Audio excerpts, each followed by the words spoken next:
Hi, I'm Jacob. And I'm Nick. And we're surfers.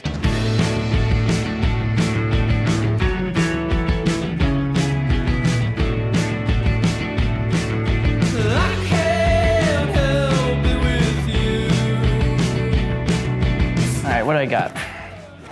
This one. Oh, nice. I haven't finished it yet, but this is Rainer Werner Fassbinder's 8 Hours Don't Make a Day.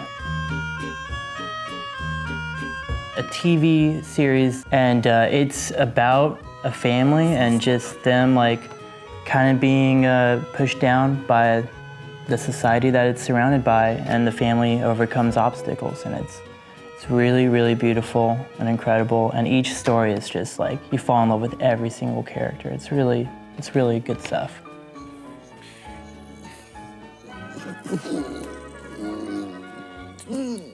Gotta love the Fassbinder, big part of our lives, so.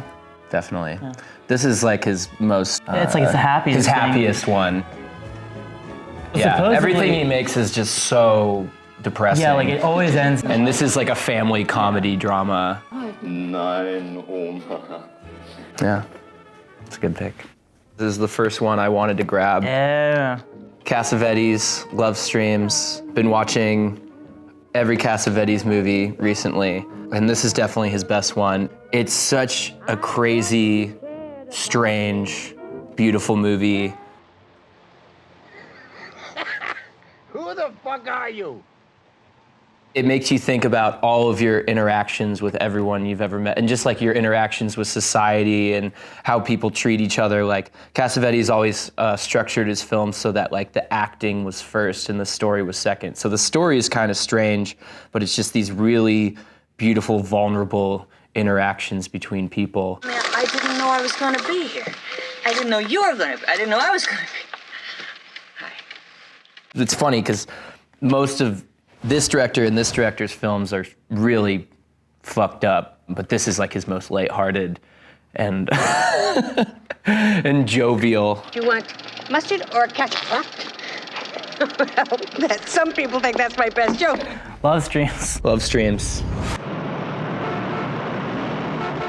Two-Lane Blacktop, Monty Hellman movie. It's like a car movie. You know, cars being such a macho thing, it kind of like takes away the macho-ness of it and just puts a soul in it. Hear those cicadas? It's so incredible. I watched it once and I bought a movie poster of the movie. James Taylor's in it. Dennis Wilson, who is one of the Beach Boys. I gotta check the points and the valves when we get there. Also the jets and the carbs. Who released like one record and tragically passed. Art Garfunkel's ex-girlfriend, Lori Bird, is in this too. It's one of the only films that she was ever in. You guys aren't the Zodiac Killers or anything like that, are you? She died maybe in a fire or something like that. It's a tragic death. And James Taylor, so flat in this. Like, all right, we'll trade cars. After D.C., we'll go on down to Florida. I've got some nice beaches down there. Very flat. But they're beautiful people, you know. And James Taylor, they're all hot. Beautiful person, yeah. So is Bruce Stern in that? No, he's not in this. Warren Oates, though. Classy guy. I'm gonna do this one because any Wallace Shawn box set is kind of awesome. Wallace Shawn is the dude from Princess Bride. Inconceivable guy. He's like, inconceivable! You keep using the word. I don't think it means what you think it means. So that's probably where you know Wallace Shawn from.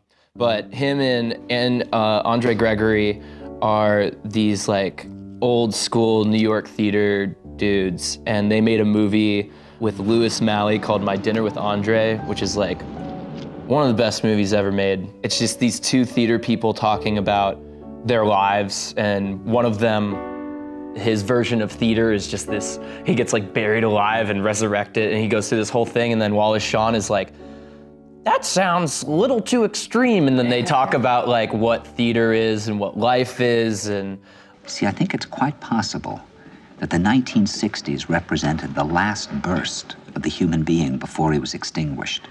And that this is the beginning of the rest of the future now, that from now on there'll simply be all these robots walking around. feeling nothing, thinking nothing.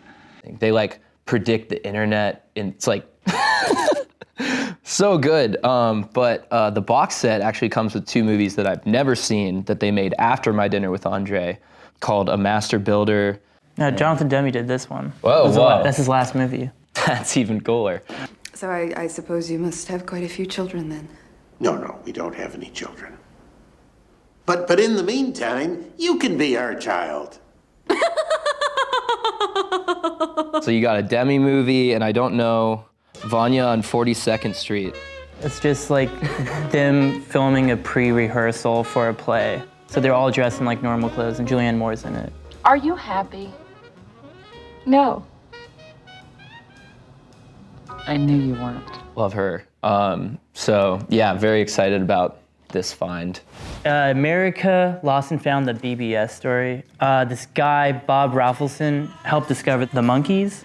And what Bob did with the money that he made from the Monkees being such a hit is produce some of the greatest American films of the 60s and 70s. I'm not really that big a fan of Easy Rider. I love Dennis Hopper, he's the man. But I'm so stoked on everything else, which you got The Monkey's Head, which is a very experimental music film. Head is the most extraordinary adventure western comedy love story, mystery drama, musical documentary satire ever filmed. I'm just like, oh my God, I grew up on this. This is so psychedelic and trippy. 5 Easy Pieces, which is a heartbreaking movie. It's really, really beautiful. Don't point at her, you creep. But I was just telling about where the hell do you get the ass to tell anybody anything about class, or who the hell's got it, or what she typifies? You shouldn't even be in the same room with her, you pompous celibate. Oh, this is really too much. Calm down. You're totally full of shit. The movie called Drive, he said. Jack Nicholson directed it himself. Also Last Picture Show, Peter Bogdanovich. I've fallen asleep to it every time, so I'm excited to actually watch it. Oh, quit prison. I don't think you did it right anyway. And I watched this one recently called The King of Marvin Gardens. Also a Bob movie, Bruce Dern, Jack Nicholson. It's incredible. There's a whole scene where they have a conversation on horses. Things are pretty weird around here, you know. Gotta love American cinema, you know? Like I really, really appreciate and love this decade of film because they really put their hearts out, and very blessed to get this. Yeah, this is like a whole stack of 60s and 70s movies so far. Yeah. Maybe I should do some music. So these are the 2 records I got, both Prefab Sprout. They were my Artist of the Year on Spotify. So thought I should bring them into real life. First of all, this is one of like the best album covers ever. I think it's so hot. All their album covers are amazing. This is their worst album cover. It looks so bad. I love it. But this record is a perfect record. So don't let the cover fool you.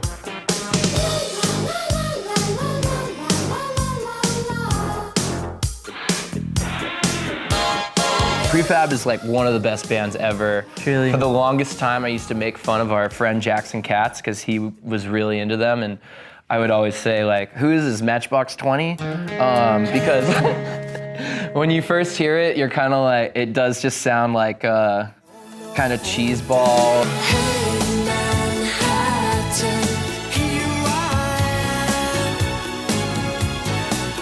But like, they're really beautiful, awesome songs, and so original and super catchy. Yeah, one of the best bands ever, Prefab Sprout. Prefab. Check them out. Approximately Infinite Universe, Yoko Ono.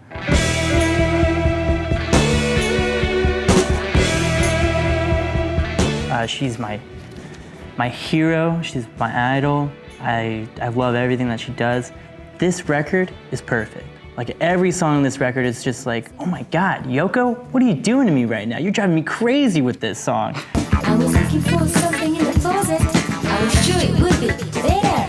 But to my surprise, it wasn't there. I had to look all over the world. It's either very like funky and catchy and like you're just like, whoa, this is a different kind of Yoko. There's no screaming songs, which everyone's always like, Yeah, Yoko's crazy. She's a screamer. No, she sings, so take a listen. Whoa! We both grabbed the same movie. Like any dealer, he was watching for I got the special edition. I got the special edition Blu-ray. It's amazing. Leonard Cohen soundtrack. And they brought me their comfort. Once you start, you're just like, what am I watching? What's the matter with you, Sheen? You got a turd in your pocket or something? But by the end of it, you're just like, whoa, I'm like in this world right now. This is crazy, and you like don't want to escape it. What you want? Wait a minute, mister. I don't mean no. And what'd you come up here for? Well, I heard you had the fanciest whorehouse in the whole territory up here. Gee, it's been so long since I had a piece of ass.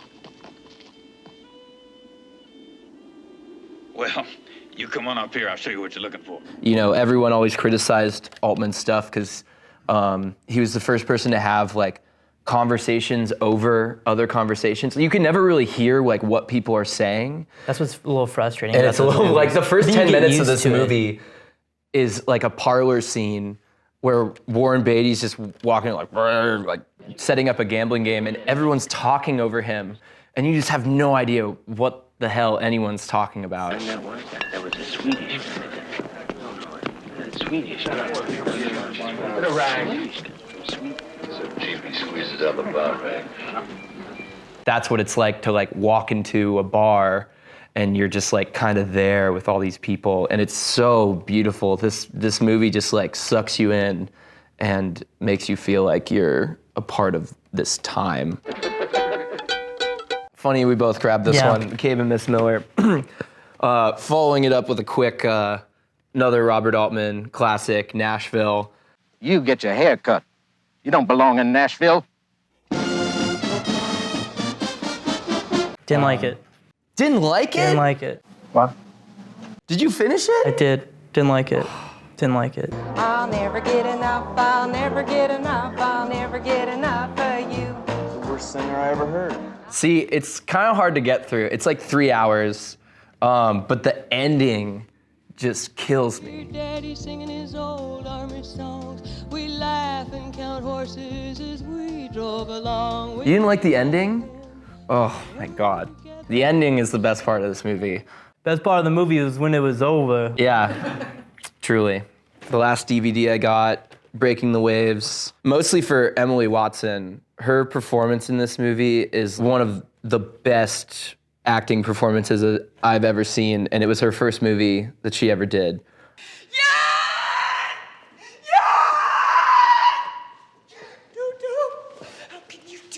I was so disturbed by it. I didn't sleep the rest of the night, and then just the whole next day was, it's like a horror movie, but it's still a love story, and it's so beautiful.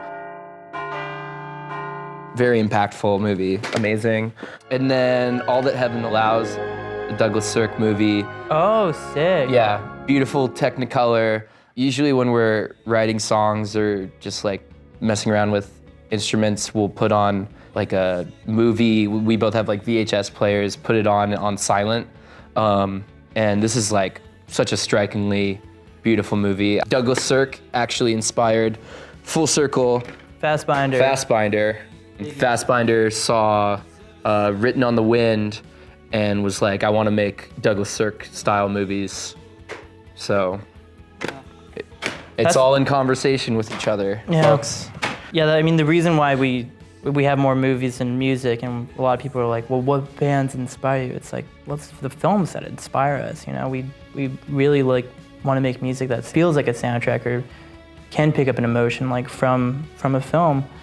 And so, sorry, we don't have any cool bands or, you know. Prefab Sprout. Crazy, yeah, except for Prefab and Yoko. Best band. Yeah. But, yeah, thank you guys for having us. No, it's a dream come true.